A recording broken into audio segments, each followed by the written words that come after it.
Hello everyone, good morning, good afternoon. This is Priyanka and you are in a Conclave 2024 4.0 series. This is our fourth series. Let me introduce our presenter today.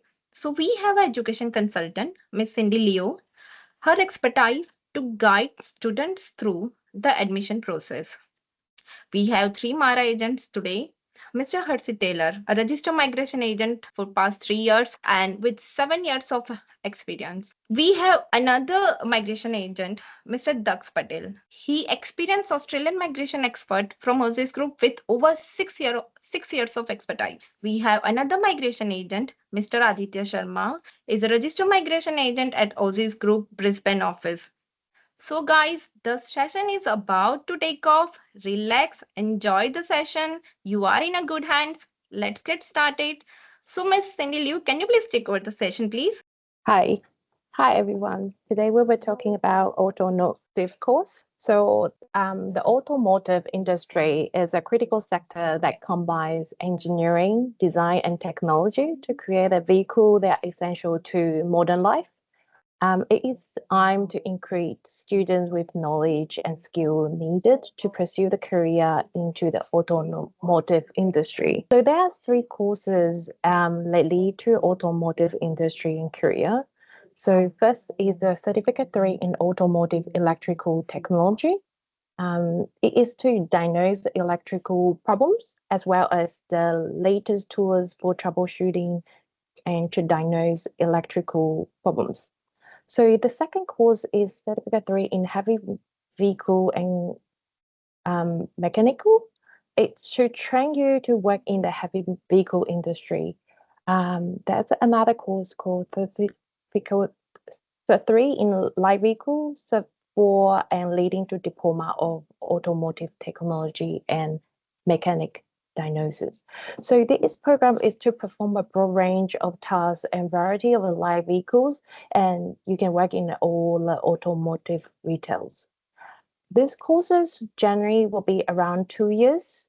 It has flexibility intake to run every month. The tuition fee is 16,000 to 29,000. So the entry requirement, it will need to be 18 years old, and it doesn't have any prerequisites as long as you have completed year 11, equivalent year 12. The English criteria for IELTS is 6 each, no band less than 5, and equivalent you can have PTE academic. So moving forward, these courses can lead to many career opportunity. For those three courses that we mentioned earlier, it can be motor mechanical in general or auto mechanic or auto mechanical technician, automotive technician, diesel motor mechanic, and also the heavy vehicle, you can be heavy commercial vehicle mechanic. So just a general breakdown of how each stage earning average salary if you enroll for automotive and the career, how much you can earning. So you can see WA 85,000. I have a course in the state. So minimum wage is roughly about 66,000. For these courses, it gives us the hands-on training and flexible payments. As you can see, these courses, it will provide you the work-based training. So you have hands-on experience, can lead you to good career path. Also, most importantly, when in Australia, is lead to PR pathway as well. So speak to PR pathway, I will pass on to our migration team. Harshit, they will talk about what course can be in for each stage for PR pathway. Thank you. I'll hand on the session to Harshit. Hi everyone, this is Harshit Tailor. Thank you for the informative session, Cindy, regarding the courses for automotive. So I'll just share my PPT and we'll take forward for the PR pathways.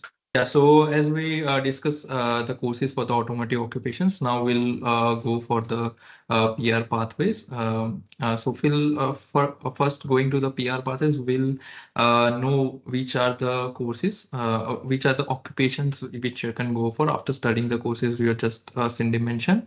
So the courses in the motor mechanic are motor mechanic general, diesel motor mechanic, motorcycle mechanic, small engine mechanics. These are the courses which are interrelated, and depending on what you have studied and what your occupation is, you can get the skill assessment in either of these courses. So we'll first have a look at what are the difference between these four courses.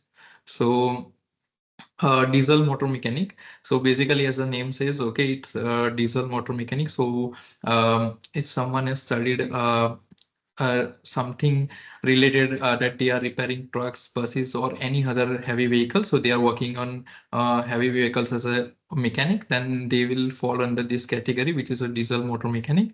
The second one is a motorcycle mechanic. So again, if you are working and repairing motorcycles, if you are a mechanic of motorcycles and you have studied something related to that, then you will come under this occupation, which is a motorcycle mechanic. And if you have been working on small engine parts, which is chainsaw, lawnmower, okay, then you will come under a small engine mechanic. The fourth one is the motor mechanic general, which is the most common which people go for. So if you are working on light vehicles, which is cars, then you will fall under this pathway. So most of the clients will go under this pathway. We was studied in relation to that. So there are some specialization in that as well. So as you can see, automotive transmission mechanic, automotive air conditioning mechanic, brake mechanic, ground support equipment fitter, marine technicians, and vehicle mechanic. Okay, so depending on where you're working, okay, you can fall under this specialization. So basically anyone doing mechanic work on cars or related to that, then they will fall under this category of motor mechanic general. So as we have identified the occupations, now the first step for the PR is the skill assessment. So in most of the PR pathways, you will require skill assessment. So what is basically a skill assessment? Skill assessment is issued by the relevant authorities for the migration purposes. So you require a skill assessment to apply for a PR for the migration purposes, and basically it checks your level that you have a specific knowledge and skills in relation to that occupation or not. So they will identify your occupation, and there are and we'll discuss the authorities which do the skill assessment for automotive occupations. So as you can see, TRA, which is Trade Recognition Australia, and VETASYS, these are the two authorities which do the skill assessment for motor mechanic occupations. So if you go for TRA's skill assessment pathways, then there is Job Ready program, and Job Ready program is for those applicants who have studied in Australia and they want to pursue for 1 year of experience after the studies.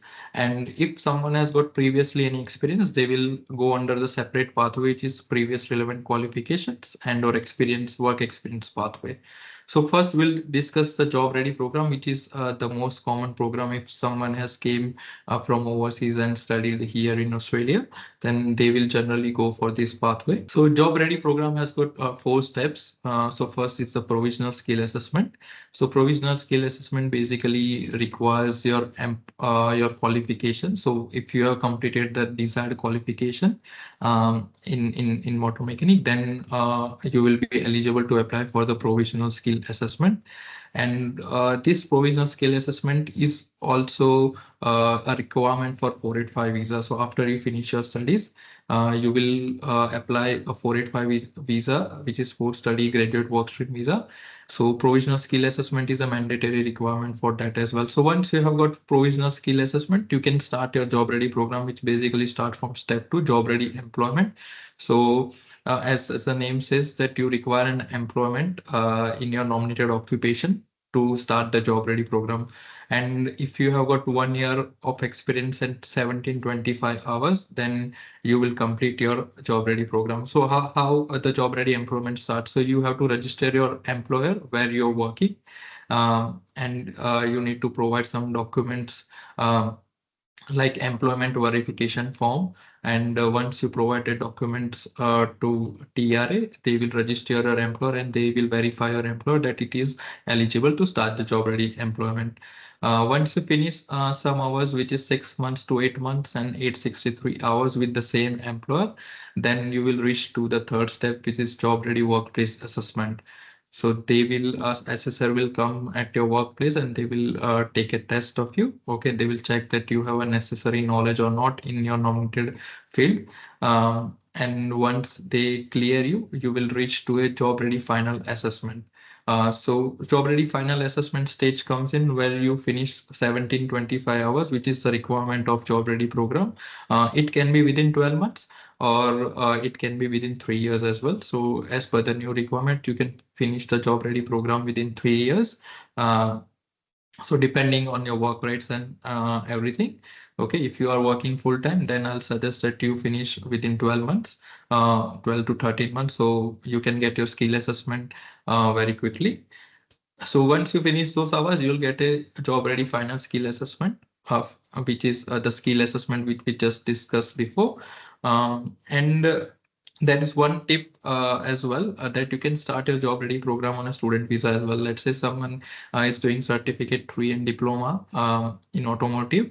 Then after finishing certificate 3, if they want to start the job ready program, they can do that, because as per the new requirements, you don't require a full-time work visa to start the job ready program. You can start the job ready program if you have got any sort of work rights. So this is a tip for the students who have got an employment or they are searching an employment. They should do that after finishing the certificate 3, so they can start the job ready program and they can finish that early. Moving on to the next one. So the second one in the TRA is the previous relevant qualification and or work experience. So this is for those applicants who have already studied internationally in their nominated occupation in automotive and got 3 years of work experience. Then they will fall under this pathway and they can get the skill assessment under these pathways. There might be some applicants who might not have any study, but they have got 6 years of full-time employment or equivalent part-time, then they will be also able to apply for the skill assessment through this pathway. And moving on to the VET-Assist, which is similar to this pathway as well. So VET-Assist is another skill assessment authority. We can get the skill assessment through. So they have got 2 pathways. One pathway which if you don't have an Australian qualification, and the second pathway if you have got an Australian qualification. So if we go through pathway 1, and you do not have an Australian qualification, then you require 3 to 5 years of full-time work experience. So basically, if you have got 5 years of full-time work experience without any study, overseas study, which is called formal training. So without any formal training, you will require 5 years of employment experience. And if you have got any formal training, which is a qualification, then you only require 3 years of employment experience. So if someone has already studied in that field, then they will require 3 years of employment experience. The pathway 2 is very simple, that if you have got any Australian qualification, you just require 3 years of full-time work experience and you will be eligible to apply through pathway 2. In that, you must know that the experience must be recent. So there should be recency in your experience, and at least 12 months of work experience must be within last 3 years to be eligible to apply through this pathway. And in this VET-Assist, there are 2 stages where they will do your assessment. First stage is the evidence review. So they will check your documents, like your passport, your qualification documents, your experience documents. All those documents will be checked. And the second stage will be a technical interview. And assessor will ask you a range of questions about your skills and knowledge in your occupation. So if you have any questions, you need to prepare, and if you're working, okay, you need to prepare something related to your skills, your knowledge, and also how you maintain safety during your work. So these all assessments are held in English and no interpreter is allowed. So everyone should know English, and they should and as no interpreter is allowed, they should follow what assessor is doing. Okay. So basically, this is the VET-Assist skill assessment stages. Okay, and once you complete these stages, you will get the skill assessment, same as the TRA, and that skill assessment will lead you to apply for the PR pathway. Okay, so these are the future pathway. As I first mentioned, you can apply for temporary graduate pathway, which is 485 visa. So if you have studied 90, if you have done 92 weeks of study, you can go through this pathway. Then general skill migration pathway, which is the PR pathway 189, 119, 491. We'll discuss that as well. And the third one is an employer sponsor visa. Okay, so there are three subclasses: 482, 186, and 494. So we'll discuss this in detail in next slides. So the first one is graduate work stream of 485 visa, so which is basically known as TR. So as per the new requirements, okay, your age must be 35 years or less in able to apply for this pathway, and you must have completed 92 weeks of study, which is 92 weeks of crack course study is basically 2 years of study in Australia, and it will equate to minimum 16 months of calendar study in Australia. So if you have studied that, okay, and that must be nominated occupation and automotive related course only. So it will grant you a visa of 18 months. The requirement for English has recently changed for this visa as well. So the English requirement is overall 6.5 bands and minimum 5.5 in each module. And that score must be within last 1 year only. So if someone has someone has applied for the overseas student visa, okay, and at that time they must have gone through an English test as well. So that won't be valid. Before it was valid, but now the requirement has changed and it must be within 1 year only. So they should undergo new English test before applying for this 485 visa. And the most important thing I mentioned earlier, that you require a provisional skill assessment in order to apply for this visa. So the provisional skill assessment you can get on the basis of the minimum study requirement. So you just need to provide your qualification certificate 3 and you'll get the provisional skill assessment. This is the pathway for general skill migration. Okay, so there are 3 different pathways. 189, which is called skill independent visa. 190 is the skilled nominated visa. And the third one is a 491 visa. So 491 has got 2 pathways, which is family sponsor stream and with skill regional state sponsor stream. So basically 190 and 491 has got state options, while 189 is a skilled independent visa. So what are the basic requirements to apply for the GSM visa? So this is the basic requirements. Okay, on top of this you might require some other requirements as well, but this is the most important requirements that you are eligible to apply for the GSM visa. So you must have the skill assessment, which is number 1. You must have got 65 points minimum in your EOI. When you apply for your EOI, 65 points is a must, which is the pool points. You must have 6 each in IELTS score or any equivalent English exam. The minimum age criteria is 45 for this visa. So after 45 years, you cannot apply for this visa. So you must be less than 45 years. So as we speak about the EOI, expression of interest, so how you can claim points and what are the main factors to calculate the points in this one. So first one is the level of study. So if you have studied diploma, which is in the case of motor mechanic, if you have studied diploma, you'll get 10 points and 5 points of Australia study requirements. If you have studied the same in any regional area in Australia, so 2 years of study must be in regional area, and while that study you must have stayed in regional area to get the 5 points. If you have got a level of English, as we first spoke in the previous slide, that you must require 6 bands in each. So the level of English also varies. So 6 each is the minimum requirement, while if you have got 7 each, you get 10 points additional. And if you have got superior English, which is 8 in each band, so you'll get 20 points as well. If you are single, you'll get 10 points.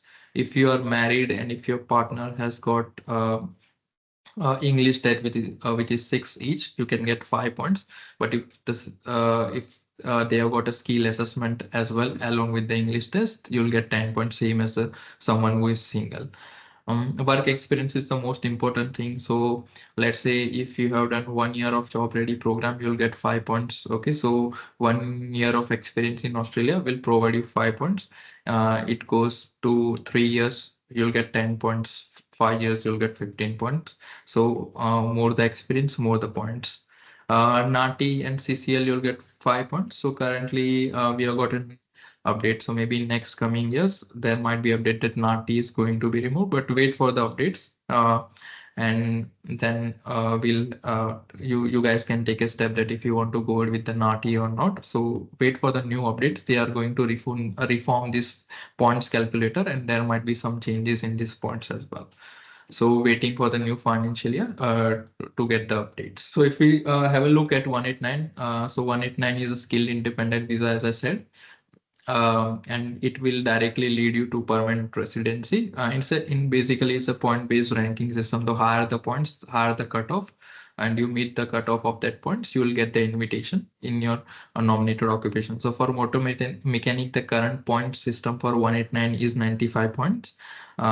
So if you meet that requirement, that is 95 points, then you might get an invitation. But 95 points is hard to get, so you might move to other options of the GSM, which is 190 and 491. So 190 is also again a permanent pathway, which is an invitation by the state nomination. So if you get nominated by the state, then you will receive 5 additional points from the state if you meet the state requirements. And depending on each state, there is a different criteria. So if you meet the requirement of that particular state, if you're living in that state, if you're working in that nominated occupation in that particular state, you may meet the requirement of the state, and then it can lead you to permanent pathway as well. So 190 is also a good option if someone cannot score points, because the requirement for 190 is minimum 65 points, and most of the states invited minimum 65 points only. There are some states who invited higher points, same as 189, that you should have a higher cutoff of points for 190, but there are not all the states do that. And moving on to 491.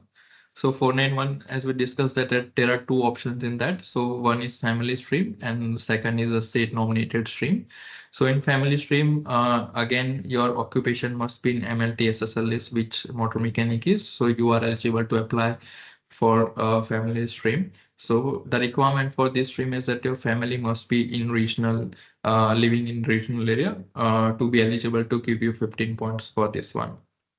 While for 491 state nominated stream, which is same as the 190 state nominated, in this you'll get 15 points from the state. But unlike 190, it is not a direct visa, a direct permanent visa. It's just a 5-year visa. So in that 5-year visa, you need to stay 3 years and work in regional area to be eligible to apply for subclass 191, which is a permanent residency pathway. So the benefit of this visa is that you can get Medicare eligibility. So you can get the Medicare interim Medicare card for this visa.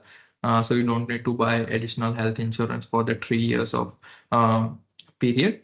And you don't require any minimum income requirement. So previously there was 53,900, which is the minimum income requirement you need to meet for 191 visa, but it has been abolished and there is no income requirement. So even if you are living in regional and if you are unemployed for a certain period of time, then still you can meet the requirement. The only thing is you should not be working in metropolitan areas or living in metropolitan areas. So I hope you have understand this.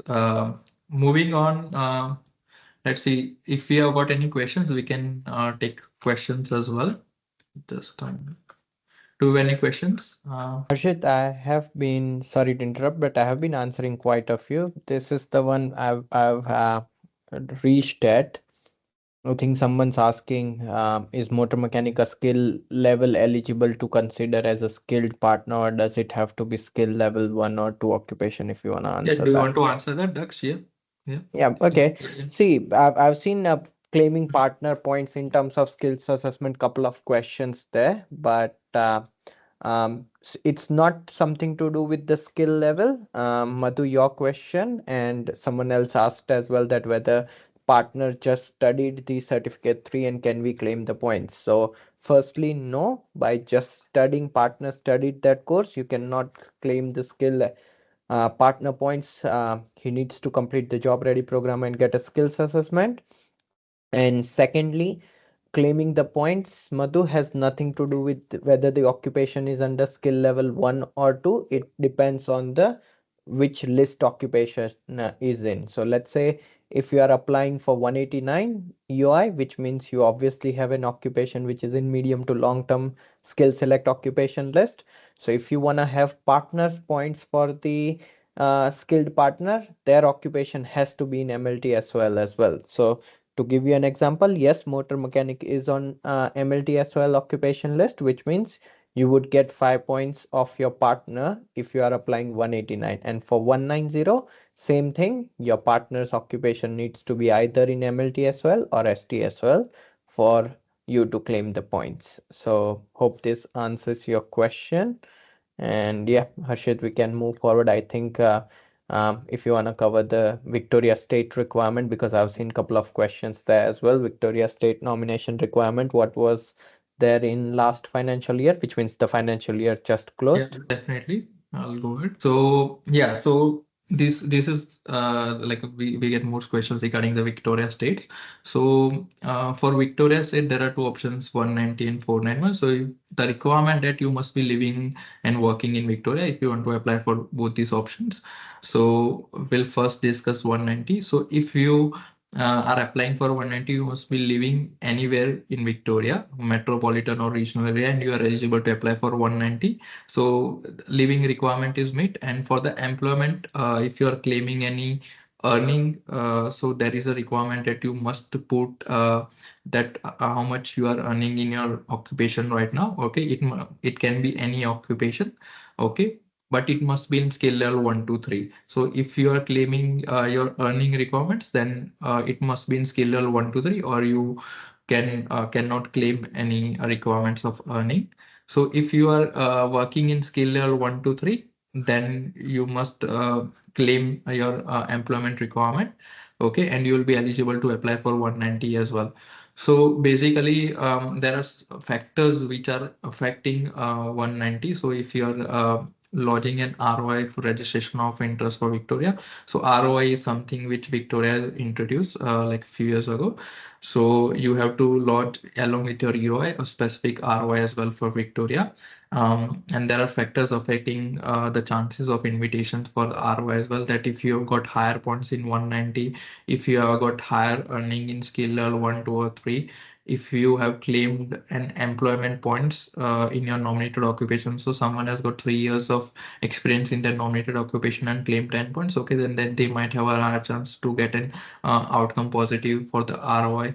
If someone has got a partner which is a skilled partner, okay, as compared to someone who don't have a skilled partner, then they might have a higher chance of accepting the ROI. So this all applies same to the 491 as well, but the requirement in 491 is that you must be living and working in regional Victoria only. Okay, you cannot live in metropolitan area and apply for this criteria, and you must, and if you're not working in scale level 1 to 3, you cannot apply for 491 in Victoria.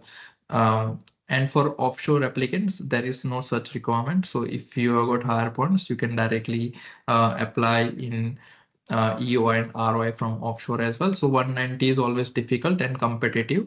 Okay, so basically, if you are applying from offshore, there are higher chances that if you have got higher work experience and higher points, then you may get an invite for 491 as well. But Harshit, sorry to weigh you in, but Yeah, sure. this year, don't you think for Victoria and especially trade occupation 491 was easier than 190? Like 190 was, if I remember correctly, quite difficult for especially for the trade occupation because of the lesser quota, isn't it?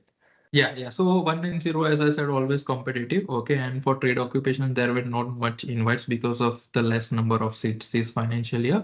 So if someone is in motor mechanic, what we are discussing today, then they might opt for 491 and try to go for 491, and they might have a higher chance that they can get 491 as compared to 190. Thank you. All right. Okay. So hello everyone again. Sorry, I forgot to introduce myself earlier. I'm Daksh. I work with Aussizz Group here in Canberra. And if I give you a little bit of update about motor mechanic and their situation in Canberra, then honestly, Canberra was a very good state, to be honest, for motor mechanics this financial year. Until now as well, there is not much competition for motor mechanics, especially in Canberra this year as well. Even though cutoff for every other occupation went very high, motor mechanic stayed at quite low points. So you really can, if you are a motor mechanic and can find a job in Canberra, you should really consider option of Canberra for 190 or 491 as a motor mechanic. Just to give you an idea, Canberra follows the Canberra matrix points. Canberra doesn't follow the normal point system, which is in the federal point system. And in that, the points cut off for chefs and cooks for this financial year due to the shortage of the seats, it went up to for 190 for chefs and cooks around 125 to 135, and for 491 for chefs and cooks went up to 105 to 115. However, motor mechanics still stayed at 75 points for 65 to 75 points for 190 and 55 to 65 points for 491, which is quite less in compared to all other trade occupations. So yes, Canberra was a really good state, and it is right now as well in compared to all other trades. Plus there is a huge demand in automotive industry here. So if anyone's looking to find a job, not finding jobs in Melbourne, Sydney, and not have much PR options, you should really start looking as a motor mechanic option for Canberra. Aditya, do you wanna let us know what was the situation in Queensland this year? Yeah, sure. Thanks. Good afternoon, everybody. My name is Aditya. I work with Aussizz Group in Brisbane office. Thank you all the presenters for all this information. Okay, we'll start with probably NSW first. Though, as we all know, I mean, for this financial year, almost all the states has been closed, but the core requirement for the next financial year, I hope, would be the same. In NSW, so for 190 in NSW, there are, I mean, apart from the basic eligibility requirement, as we have already discussed, for 190 in NSW, I mean, there's a residency requirement that if you are living in New South Wales, you must, I mean, to lodge an EOI, you must be living in New South Wales for at least 6 months. And if you are applying for offshore, the same requirement goes for the offshore applicants. They must be living offshore for at least 6 months before they lodge their EOIs. Although automotive in New South Wales is not a really is not their target sector, because they have clearly announced their target sectors, which are health, education, ICT, infrastructure, and agriculture. So, I mean, unless you have higher points, higher means, I mean, really high points. I would say above 95 or 100-ish for New South Wales, they are not going to entertain, I believe, for 190, because this is out of their target sector.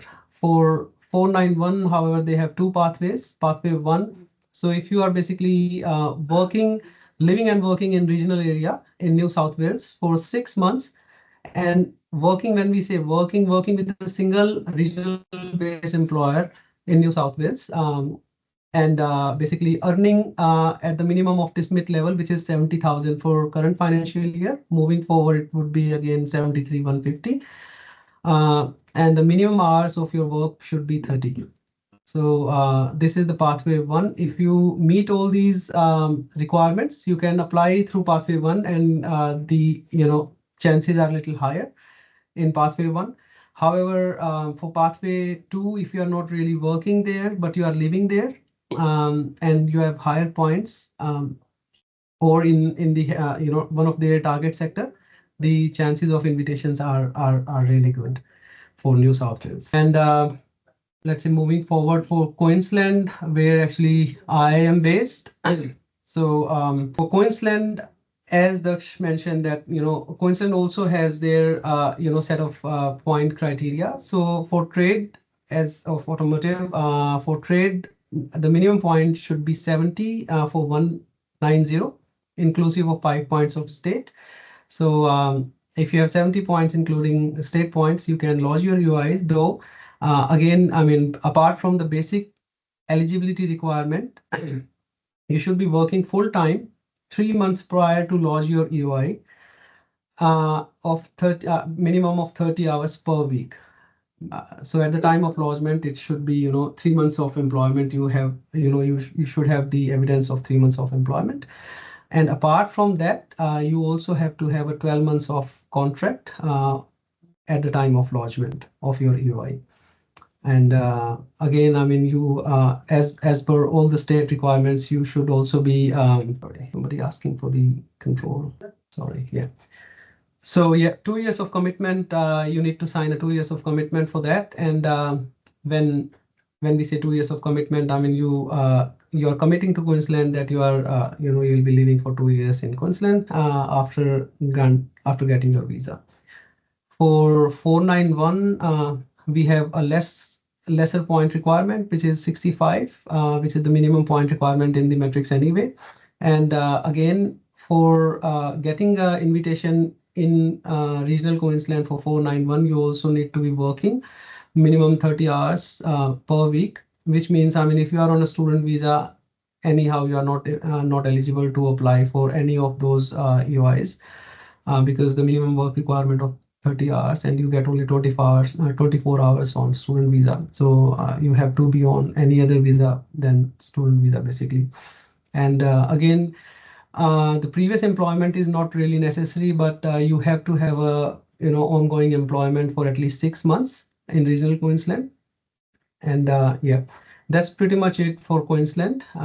If you have any questions, you can let me know for the state requirement. Otherwise, we will move forward for the other category in Queensland, which is small business owners. So any questions so far for Queensland or NSW? No. So not every state has this category, but Queensland have the small business owner category. I mean, if you have a positive skill assessment and you are happy to invest in regional Queensland, you can opt for 491 small business owners, which is called SBO. So for the SBO, whatever skill assessment you have, this occupation need to be listed in the skill occupation list. And the business you are buying must have been operating in last 2 years. For last 2 years that exist, so you will have to buy an existing business. So it's not really related to the automotive what we are discussing, but in general, I mean, even if you have the skill assessment for any of the occupation, you can still go for this small business owner thing. Whereas, I mean, we have noticed that even for 65 points, we have got like 491 invitation even within a month. So this is a nice option to go for if you are struggling with your points. But yeah, the investment in this category would be minimum of $100,000. So you'll have to buy a business which is pre-existing for last 2 years in operation. And once you buy this business, you have to operate this business for next 6 months successfully before you lodge your EOI. So you buy a business. If the transaction happens today, from today onwards, 6 months, if you run this business, and after 6 months, you will be able to lodge your EOI. The important part here, the 100% of the ownership, it should be on the primary applicant's name. And once you have this visa, I mean, you should be running this business for next 3 years. So this is the pathway 1 in SBO. There is another pathway when someone says that, okay, if I don't want to buy an existing business, in that case, if you are already running a business in regional Queensland, the requirement for the pathway 2 is a little higher, because in that one, basically, you will have to show that the business has been operating successfully from last 12 months, and the business is making turnover of at least $200,000 in last 2 months. If this is the case, then you don't have to buy an existing business. So this is the requirement for small business owner in Queensland. I'll pass on to the next presenter. Thank you so much for the information. So basically, before we move Yeah. forward, Aditya, someone's asking, do we have to employ anyone in the business? Probably they are talking about I'm sorry. small Yes. business. So for small business owner, yes, you will have to show the evidence that you have an Australian citizen or permanent resident for at least 20 hours a week, or you can have 2 employees which are Australian citizen or permanent resident, which are getting at least 10 hours per week in the business each. Thank you. And again, you did cover this, Aditya, but someone's again asking for pathway 1 requirement. Can you just quickly repeat once again, because someone might have missed it, and she is asking about Madhu. I believe Madhu was asking what is the salary requirement for pathway 1 in regional NSW for 491. Regional NSW, the pathway 1 requirement is minimum of 70,000. So basically, at this point of time, it is for the TISMET, which is 70,000, but next financial year it will go up, as we discussed. It will go up to $73,150. Though if you are working, this requirement need to be done on pro rata basis. So if you are working 38 hours per week minimum, then you will have to be earning minimum of 70,000 in current financial year. And because the minimum requirement is 30 hours, so if you are doing 30 hours, then it can be calculated on pro rata basis. And 6 months, which means if I'm working full time, in 6 months, I should have earned 35,000 technically. Technically, yes, that's correct. Yeah. Okay. Yeah. Thank you. No worries. Thank you, Aditya. That's all. Harshit, do you wanna again? We're getting Victoria few Yeah, I think I got questions for question from Victoria once Shivani, I again. guess. Yeah. Yes. Yeah, so yeah, Shivani, so I think if you got 1 year of experience in motor mechanic, okay, and you already finished your job ready program, then yeah, you should definitely apply in Victoria. As we previously discussed, that 190 can be competitive. So if you working and living in regional Victoria and you're continuing your job in your nominated occupation, then higher chances to get 491. I hope I answer a question. And one more thing is that yes, regional, Shivani. So if you're living and working in regional area, then you can also apply for 190 and 491 both if you're in regional area. But 190, as I said, quite competitive, so maybe difficult. And in 190, if you want to apply, you can work in metro area as well. And for 491, Harshit, again, to Yep. just clarify for everyone, for 491, Victoria had requirement of the job in skill level 1, 2, 3, which means even if I'm a motor mechanic and I'm working as a, let's say, retail manager, which is a skill level 3 occupation. So I'm working in some retail store as a retail manager in regional Victoria, I could still apply, correct? Yeah, that's correct, Daksh. Yes. Yeah. So it's not someone, if you are So not if struggling to find someone a is working as a chef and they have got skill assessment as a motor mechanic, okay, still they can apply. So as long as the skill level 1, 2, 3, then you are eligible to apply for 491. Yeah. Shivani, I suggest you should score like higher points. So your package looks fine, but you should score higher points in your UI. Try to get 7 each, 8 each. Then your score will increase, and then you can get a higher chance to apply. You get higher chance that you can get a 491 invitation. Okay. So moving on to one last thing. I think we have got employer sponsor visa, so I'll quickly go through in a couple of minutes, and then we can end the session. So just let me share my screen. Yep. So there are 3 kinds of employer sponsor visa we can go for. One is 482 visa, 186 and 494 subclass. So the minimum requirement to apply for 482 visa that if you currently have an employer who is ready to sponsor you in your nominated occupation, the minimum requirement is that you must got 2 years of work experience in your nominated occupation before someone can sponsor you. And there is no requirement that experience must be with the same employer who is sponsoring you. If you have got any overseas experience as well, then also you are eligible to apply for this pathway, and it can lead you to PR. So on that 482 visa, if you are staying for 2 years with the same employer, you can apply for 186 TRT stream pathway as well. Okay, and this requirement is going to change soon. So in November, this requirement is going to ease, and they are updating into 1 year only. So you will require just 1 year of experience if you have done your job ready program, and then you are eligible to apply for the 482 visa if someone is ready to sponsor you. In terms of 186 visa, it is a direct PR, unlike 482, which is temporary visa. So if you have already got 3 years of work experience in your nominated occupation and you have got the skill assessment, then you can apply for this visa if someone is ready to sponsor you in that nominated occupation. The third one is 494 visa. In this visa as well, the same requirement, 3 years of experience and skill assessment is mandatory. But for this visa, if an employer in regional area is ready to sponsor you, then you can apply for this visa and you will get 5 years of visa. You have to stay with 3 years with the same employer, meet the income requirement, and then you can apply for the 191 visa. So this is basically same as the 491 visa, but in this visa you have to work with one single employer who has sponsored you, and you cannot work somewhere else.